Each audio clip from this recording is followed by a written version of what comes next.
So there's a good communication from paalam panel, networking. Connection is 100% okay, good. Communication to network is okay.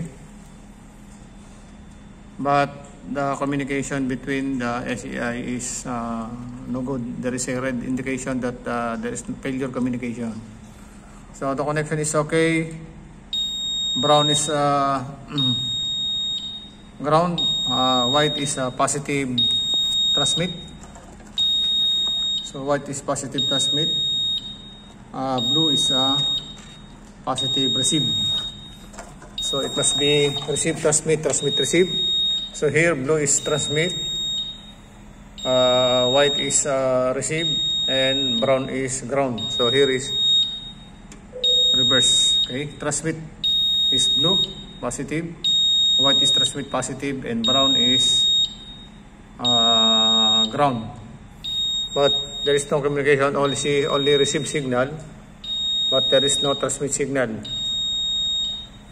You will see, even I reset so many times.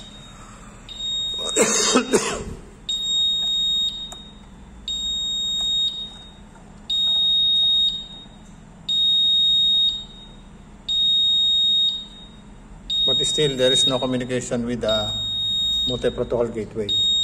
So I just to check this one, but there is a communication between laptop and multi-protocol gateway. Only from multi-protocol gateway to the SEI, there is no communication. Only it receives signal, but there is no transmit signal going back to the SEI. So I suggest it will be checked to ELB department for sure. Thank you. Bye-bye.